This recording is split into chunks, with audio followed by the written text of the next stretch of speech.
अस्सलाम वालेकुम एवरीवन, उम्मीद है आप सब खैरियत से होंगे। अच्छा जी, आज हमारा CSS famous political science lecture series में वेस्टर्न पॉलिटिकल थॉट का लेक्चर नंबर 6 है। आज हम डिस्कस करेंगे जॉन लॉक को। प्रीवियस लेक्चर में हमने डिस्कस किया था थॉमस हॉब को। तो चलिए जी स्टार्ट करते हैं। सबसे पहले देखें हैं जॉन लॉक की बर्थ होती है समरसेट इंग्लैंड के अंदर, और अगर ईयर की बात करें तो 1632 के अंदर इनकी बर्थ होती है और 1704 के अंदर इनकी डेथ हो जाती है। ये बेसिकली इंग्लिश फिलोसफर और पॉलिटिशियन थे। 10 साल की उम्र में कहा जाता है कि इन्होंने सिविल वॉर देखी, क्योंकि सिविल वॉर उस वक्त इंग्लैंड में बहुत ज़्यादा हो रही थी, पीक पे थी। तो इसके बारे में कहा जाता है कि इनके जो फादर थे वो उस वक्त पॉलिटिक्स में थे, और उन्होंने जो उस वक्त दो कॉन्फ्लिक्ट्स थे पार्लियामेंट के दरमियान में और किंग के दरमियान में।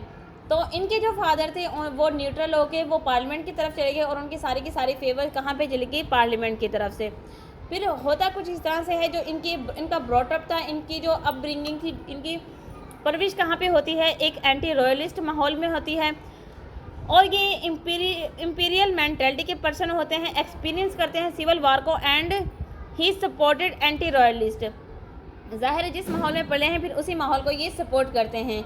इनके बारे में कहा जाता है कि जॉन लॉक इनको फाउंड किया गया था कंस्पायरेसी में, यानी कि इनको जासूसी में इनका इन पे ब्लेम लगाया जाता है जॉन लॉक के बारे में। तो बात की जाती है कि इन्हें हॉलैंड सज़ा के तौर पे भेज दिया जाता है, एंड नॉट ये मिलते हैं विलियम ऑरेंज से। ये विलियम ऑरेंज से मिलते हैं, जो कि बाद में वहाँ के एक ब्लडी वार के बाद, रेवोल्यूशन के बाद 1688 में जो रेवोल्यूशन होती है उसके बाद वो क्या बनते हैं? वहाँ के प्रेसिडेंट बन जाते हैं इंग्लैंड के। इसके बाद क्या करते हैं? अगर इनके एक्सपीरियंस की बात करें तो जॉन लॉक काफ़ी हद तक सिविल सर्विसेज में रहते हैं, और उसके बाद डिप्लोमेसी के अफेयर्स को केयर टेक करते हैं। तो बात करें अगर हम जॉन लॉक के बारे में, तो वो थ्योरी ऑफ स्टेट देते हैं। सबसे पहले हम हॉब्स का देखेंगे कि वो क्या करते हैं। वो एडवोकेट करते हैं, वो हिमायत करते हैं एब्सोल्यूटिज्म की। लॉक बात करते हैं justify limited and constitutional government की। अगर रोसो की बात करें, रोसो कंडेम करता है डेस्पोटिज्म को, और वो क्या करता है? इन्वोक करता है रेवोल्यूशनिज्म को। तो लॉक की सोशल कंट्रैक्ट थ्योरी क्या है? चलिए जी डिस्कस करते हैं। सबसे पहले जॉन लॉक कहते हैं परसेप्शन ऑफ ह्यूमन नेचर। उनके accordingly perception of human nature क्या है? जॉन लॉक कहते हैं कि goodness of human nature decent and cynical. इंसान जो है बाय बर्थ वो गुड होता है, उसकी जो मोरालिटी होती है वो हाई होती है, और वो कॉन्फ्लिक्ट से दूर होता है। सेकंड नंबर पे वो कहता है, बात करता है perception about state of nature की, जिसमें वो कहता है कि pre political but not pre social favour reason. वो कहता है कि हमें रीज़न एंड रैशनैलिटी को फर्स्ट प्रेफरेंसेस में रखना चाहिए। नेक्स्ट बात करते हैं views on the nature of contract.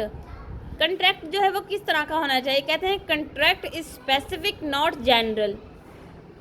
Last पे वो बात करते हैं views on state of government right to revolt against government. वो कहते हैं कि अगर कोई भी गवर्नमेंट अपनी ड्यूटीज़ को प्रॉपरली परफॉर्म नहीं कर रही है, वो अपनी सिटीज़न की, अपनी मैसेज की, अपनी नेशन की रिक्वायरमेंट्स को पूरा नहीं कर रही है, और ना अपनी स्टेट को प्रॉस्पेरस बना रही है, तो मैसेज यानी कि नेशन के पास ये राइट है कि वो रिवोल्ट करें और इस गवर्नमेंट को टर्न कर दें। नेक्स्ट वो बात करते हैं all man are naturally in a state of equality and all people are born free. ये लॉक के वर्ड हैं।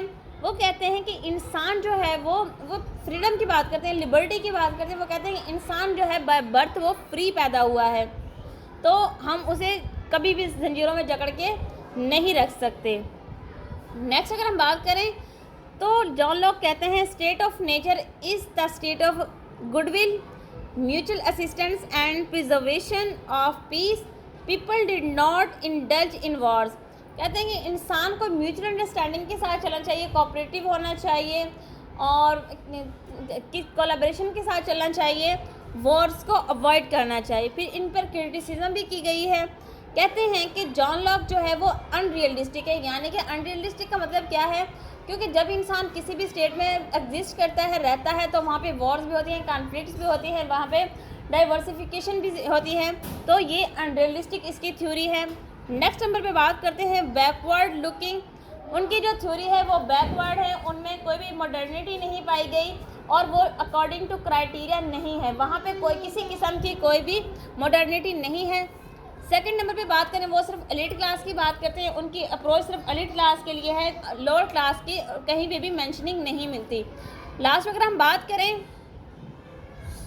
वो सिर्फ एलिट क्लास के राइट्स की बात करते हैं, वो पुअर क्लास के राइट्स की बात नहीं करते। तो that's why they would use to say he always talk about collective collaboration not for poor but for just only for elite class. तो ये थी हमारी जॉन लॉक की थ्योरी जिसको हमने क्विकली डिस्कस किया। उम्मीद है आपको चीज़ें समझ आई होंगी। इंशाल्लाह नेक्स्ट वीडियो लेक्चर में मिलेंगे, तब तक अपना ख्याल रखिएगा। जज़ाकल्लाह, अल्लाह हाफिज़।